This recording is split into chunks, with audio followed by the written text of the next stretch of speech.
I can start by introducing myself. My name is Yayoi Fujita. I'm a recent staff here at the University of Chicago starting March this year. But previous to that, I was working in Laos in Southeast Asia for quite a number of years. The research that I will be talking about today is mainly based on the work in northern Laos, which I have been involved in. It's also linked to what Nick and also Janet in Canada at the Simon Fraser University is looking at the landscape in Sichuan-Panna.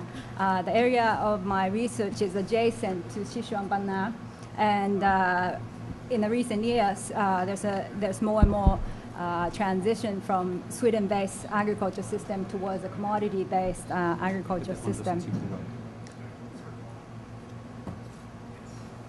Okay. Now the slides.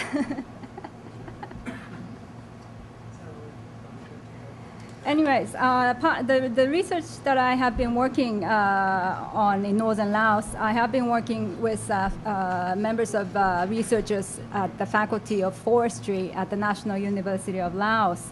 And this is one of the mountain mainland Southeast Asia regional research activity, which incorporates research activities in China, in Sichuan-Panna, northern Laos, and northern Thailand. The main objective of my colleague and I, our research, is to understand the changing land use pattern, more recent land use pattern, and also the changing livelihoods of the northern upland people in the northern Laos, and also trying to understand the driving forces of changes that's taking place in northern Laos, particularly in the uplands. Today I will be talking mainly about the case study which I was involved in a district, small district called Mungsin, which is just adjacent, just bordering Burma and Sichuan-Panna of southwest China. Based on our research, we do understand that this rapid transformation that's taking place in the last 10, 20 years, the main forces, we can't identify one single force that's driving this change, but it's more of a convergence of different political, economic, and social changes that's influencing the land use decision made by different stakeholders. Stakeholders by meaning farmers, district officials, provincial governors, central government agencies, and also development agencies that comes involved in this decision-making process. In our research, it's still not on here, but our research method incorporates different disciplines. We have a forester GIS expert looking at the spatial changes, particularly looking at forest and agricultural land use change, and also the nature of forest degradation that's taking place. And we're trying to compare the satellite image analysis with the district statistics that the government offices have to compare the differences that appears in the official statement and also what's analyzed through the satellite image. And also we incorporate different stakeholder interviews, series of stakeholder interviews with different... Yes, you have to speak. Okay. So we also incorporate stakeholder interviews, interviewing some of the main stakeholders that I have mentioned before, in order to understand different perspectives on cash crop production and upland development that's taking place, and trying to see the different narratives that develops an action towards the land use decision. And also we interviewed numbers of we also selected several villages and interviewed village informants, village households to understand the land use history, their main characteristic in terms of using their lands.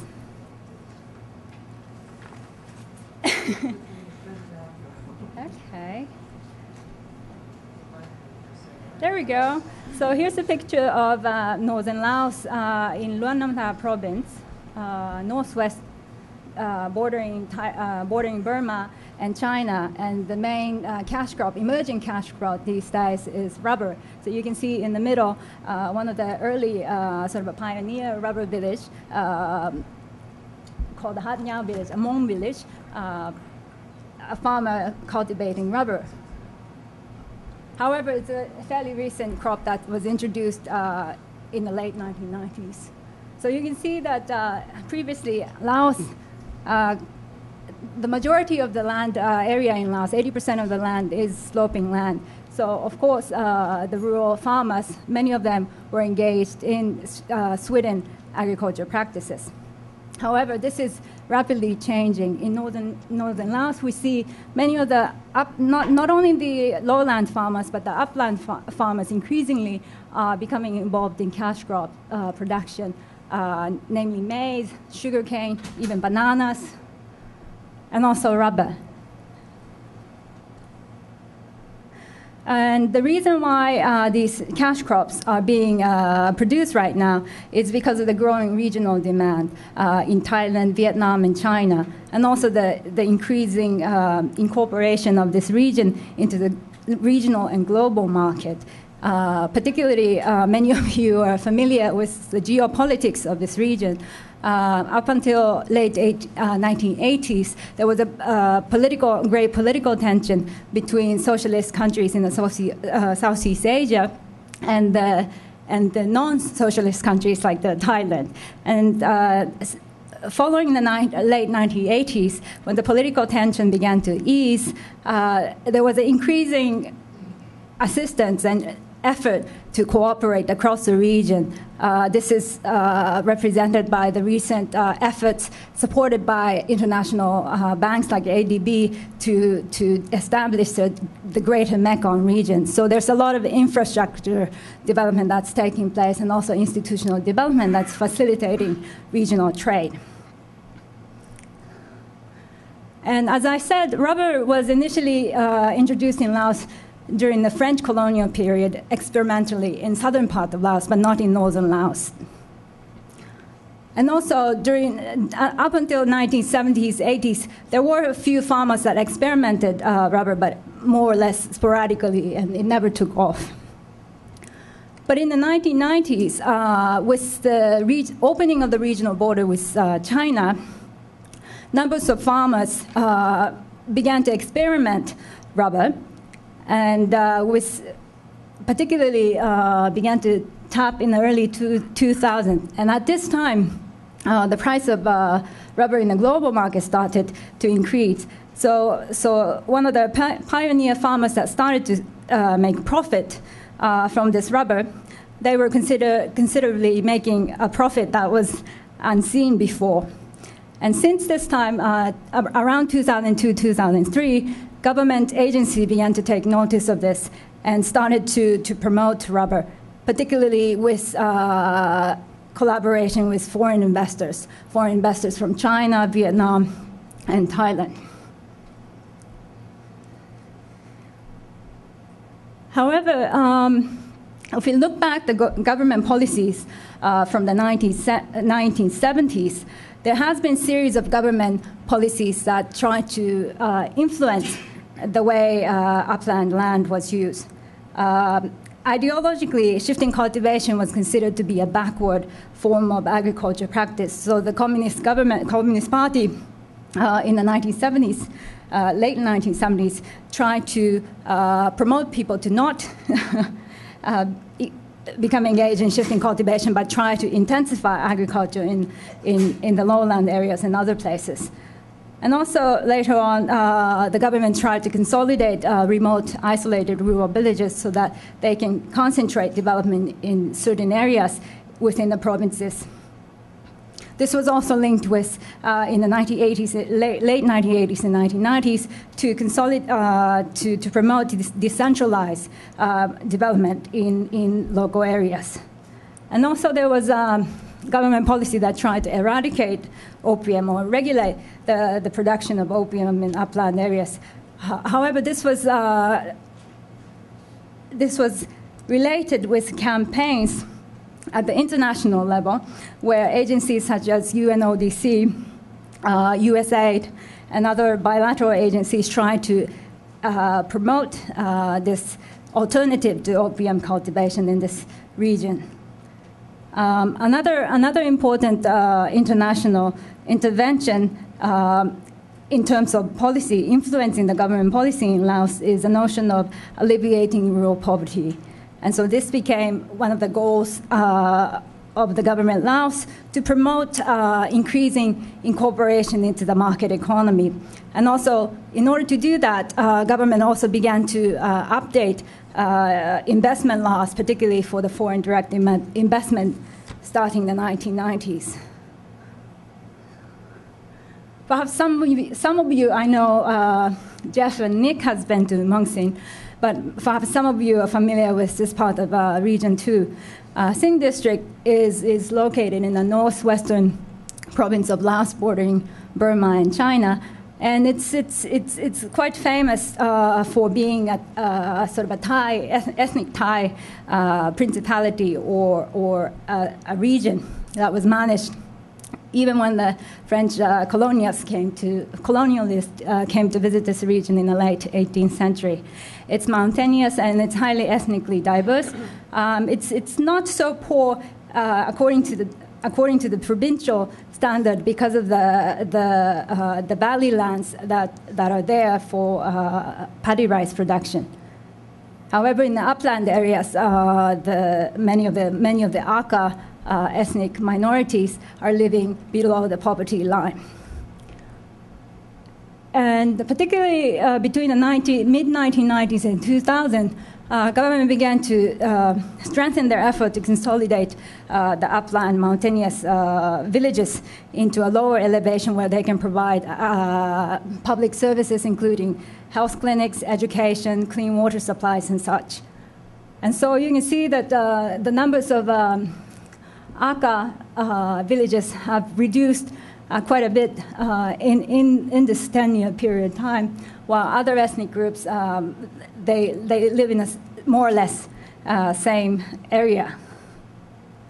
You can also see this in terms of sort of a distribution.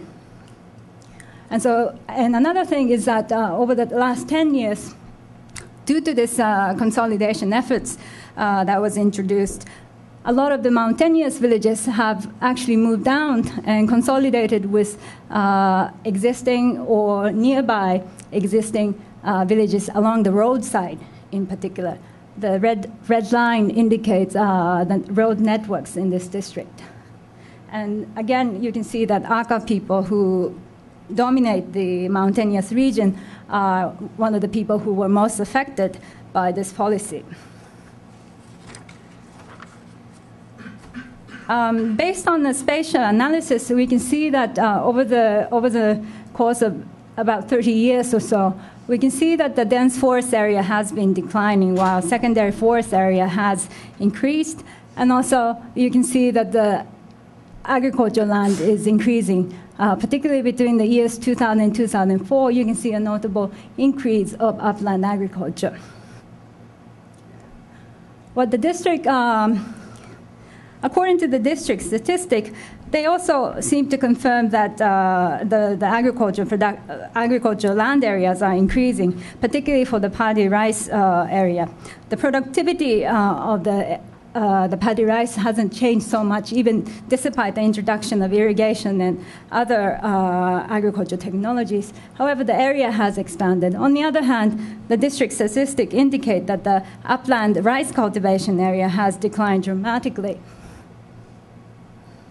which contrasts to the spatial analysis information.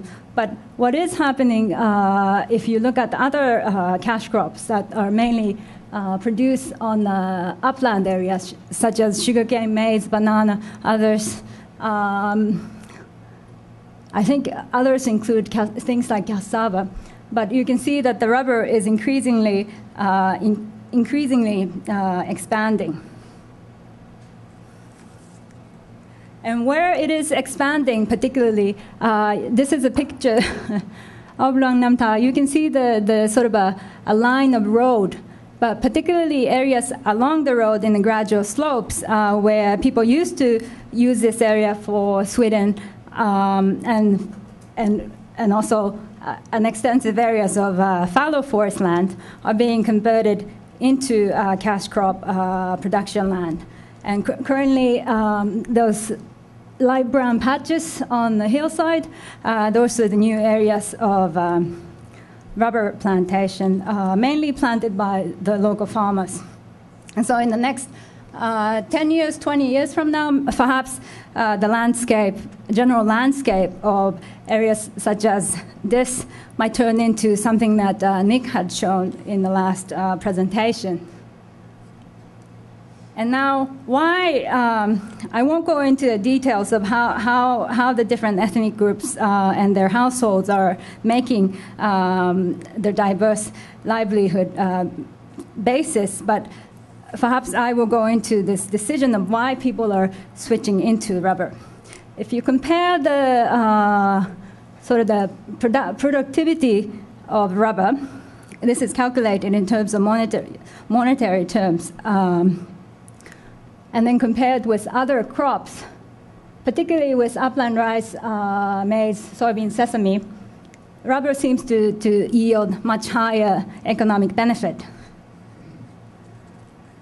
Right now, sugarcane is another prominent cash crop in this region, and it's still higher, but you can see that the cost of input, labor input, is more or less higher when after the rubber requires a lot more input in the initial year of cultivation, but once it's set up, the labor input seems to be lower than the sugarcane, which comes in a 3-4 year cycle.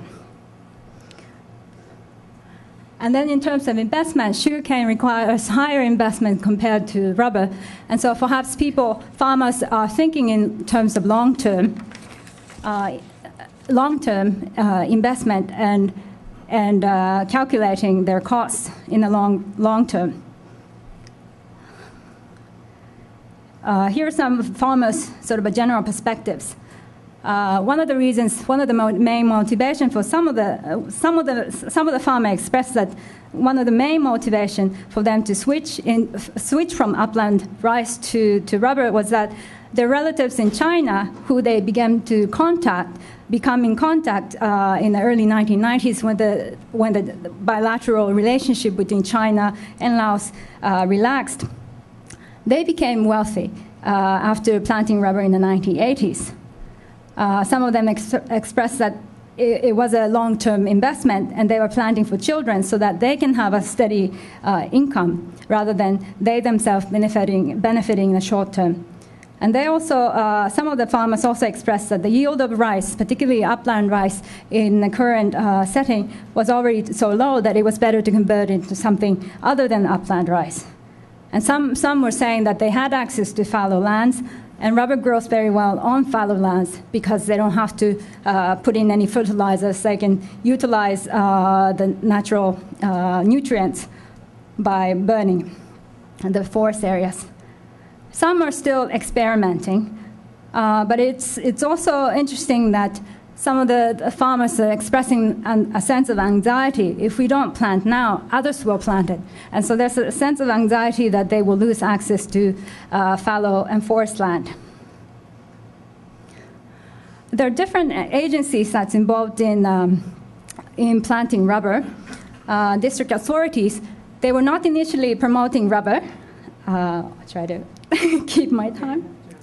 You have to get going before other people. Yeah. And they try to incorporate, they try to establish new rules in terms of land tenure, forest management. This was done in cooperation with GTZ Development Agency that started rural development project in this district in the 1990s. But at the same time, there's a private sector development going on in Muangsing. One is by private investors from China, bringing in technology, input, credit, and market.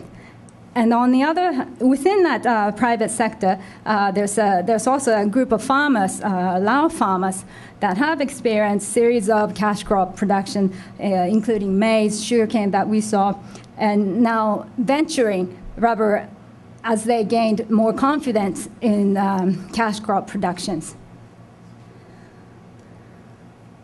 And with this big boom of rubber that's taking off right now in this part of this part of Laos, the district authority that we came to interview seemed to be quite powerless and helpless in stopping this rapid expansion or intervening in any sort of effective way. They feel that farmers know better. That China is very close. And there is a social network already, existing social network between the farmers across the border that allows Lao farmers to access information, investment, and technology to plant rubber. And so the district feels that they have no control in this expansion, despite the fact that they had developed a land use forest management plan. And then from sort of a cautious approach and sort of a skeptical notion of this rubber expansion, since 2003, with incurring foreign investors coming into this district to promote rubber, they feel that they have no choice but to adapt to the situation. So I tried to wrap it up. I guess my summary is that again, it's not just one factor, but series of different factors that are influencing different stakeholders' decision in promoting or venturing into rubber with cautious notion. District authorities are pressured not only by the central authority, but also by the private investors. And district feels that they're in a situation that they are kind of stuck and powerless because the farmers are also exploring the new sort of a market economy. And so this different convergence of these factors are influencing the land use change. However, what are the implications of this rubber expansion in places like this? Farmers are more integrated to the market economy, but at the same time, upland fields and fallow forests are converted into a more fixed landscape, which is quite different from what it used to be. Rubber might improve income for some household, but at the same time, because of the fact that they're losing this flexible forest areas, some of the farmers who were dependent on this area for collection of food items and housing materials, they may lose their access and complete loss of their part of their livelihood basis. If you want to have a question, you have a choice. You can continue or you can have questions. I think I will stop at that. Just to conclude, it's an adapting state. So both district, farmers, every stakeholder is adapting to this new situation. Okay, great.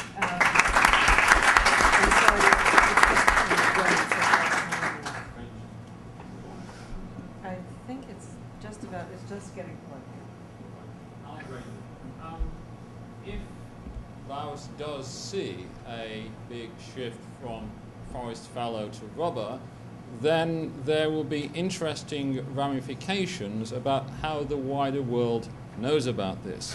Because rubber plantations are now listed in FAO statistics for forestry as forest plantations, and therefore they come under the aggregated heading of forest. Forest fallow is under the latest classifications other wooded land and therefore is not forest. So if people don't know these things, then there will appear to be an expansion of forest land, from yes, other wooded land because of this interesting switch. Yeah, but it's a very interesting notion, and I think the government officials at different levels are trying to adjust and reinterpret this new notion of forest.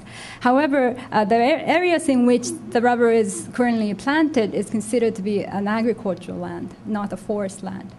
However, this could change in the next few years when the rubber trees are bigger and it looks like a forest in some ways. Okay, one more question, and then we have to race like gazelles on to the next speaker. Okay, well, On-farm tree production systems in a country which is called Niger. Niger is in the West African Sahel, and you see it situated here between Nigeria and a few other countries to the north, like Libya. I'll try to go a bit quick. One of the important features of Niger is that it's the poorest country in the world, according to the Human Development Index of the UNDP. So, which tells something about the state in which Niger finds itself. It has also been, let's say, the theater, I would say, of let's say, political and economic crisis during the 1980s and 1990s. At this moment, it's become a little bit more stable politically, although since 2006 there is a Tuareg uprising, which is stimulated by the American friend, or the nowadays American friend, called Mr. Gaddafi. This is the popular image of Niger, which is a country. You see images here of a woman with a child to a feeding center, and an image of a feeding center. It's a country which, according to CNN and BBC, is often confronted with famines and drought and malnourishment. These are some of the images of the 1970s and 1980s, when there were many droughts hitting the Sahel, and farmers were confronted with, let's say, with a drop in average rainfall of about 200 millimeters, which practically meant from 700 to 500 or from 600 to 400, which required substantial adaptation. Here you see some of the three research areas we had in the west, the middle, and the eastern part of the country, about 1,000 kilometers apart. Here is an image. If you look at the black dots, then each black dot represents a mature tree. And where you don't see black dots, you have basically barren land. Now, I would like to do a little quiz, in the sense that you see on the left-hand side, you see a lot of trees, and on the right-hand side, you see very few trees. Now, the question is, which year is 1975 and which year is 2003? So, who would opt for 1975 on the left-hand side? Oh dear, why don't you fall into the trap? Normally, when we present this at donor agencies, almost everybody says, yes, this is 1975. For a simple reason that what is in our mind is that the situation, the environment in the Sahel continues to degrade. And so it's logical, 75 is the year where you find very little vegetation. So here we put the years into them, and you see 1975, very few trees. And in 2003, you have 15 to 20 times more trees than in 1975, despite the fact that the villages have grown a lot. Here is literally a story of more people, more trees. What we discovered during a study which began in 2006, is that in an area of about 5 million hectares, farmers had protected and managed systematically spontaneous on-farm regeneration. And so it has nothing to do with tree planting, it has to do with protecting natural regeneration on-farm. And this is the image, one of the images of the region which is called Zinder, the southern parts of Zinder, where you have population densities of about 100 people or more on a square kilometer. You see a species here which is called Fiderbia albida, which has as a main characteristic that it produces a lot of fodder, but it's also a nitrogen-fixing tree. In this region of Zinder, we found, Gray and I discovered just by chance in February 2006, that there is about 1 million hectares of this kind of farmer-managed natural regeneration. We looked at the literature. We haven't, until now, found one single word in a scientific publication or in a report about this phenomenon. Isn't it interesting? It has just flown under the radar. It has been completely overlooked. Very difficult to explain why that is the case. Another image where you see that this tree does not compete with the crops. Now, I think Gray is taking over here because we have got to the middle part.